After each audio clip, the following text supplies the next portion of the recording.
nagpatinag ang mga pulis sa banta ng kalikasan. Sa halip, buong tapang nilang isinagawa ang mga rescue operation at forced evacuation upang masiguradong ligtas ang mga residente, lalo na ang mga nasa flood-prone at landslide-prone areas ng munisipalidad. Ang kailang mabilis at matatag na aksyon ay nagpakita ng diwa ng serbisyo at pananagutan na nagpapatunay na ang Konsolasyon MPS ay nanatiling handa at tapat sa tungkulin sa oras ng matinding kalamidad. Patrolwoman Flora May Azares. Nagpakita ng matatag na dedikasyon at malasakit sa kapwa ang mga tauhan ng Konsolasyon Municipal Police Station, Cebu Police Provincial Office sa ilalim ng pamumuno ni Police Lieutenant Colonel Yunel B. Avergonzado, Acting Chief of Police, sa kanilang tuloy-tuloy na operasyon bago, habang at matapos ang pananalasa ng Bagyong Tino.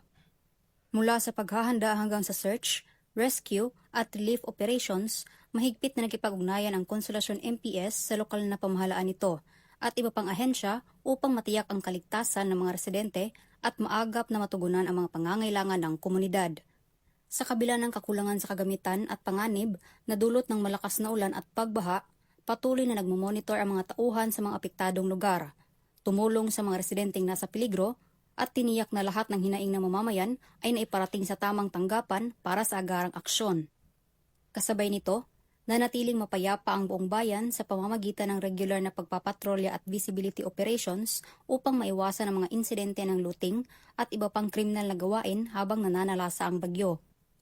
Ang kanilang walang kapagurang serbisyo sa gitna ng sakuna ay patunay ng tunay na diwa ng Philippine National Police na handang maglingkod at magprotekta sa sambayanan anumang oras, anumang sitwasyon.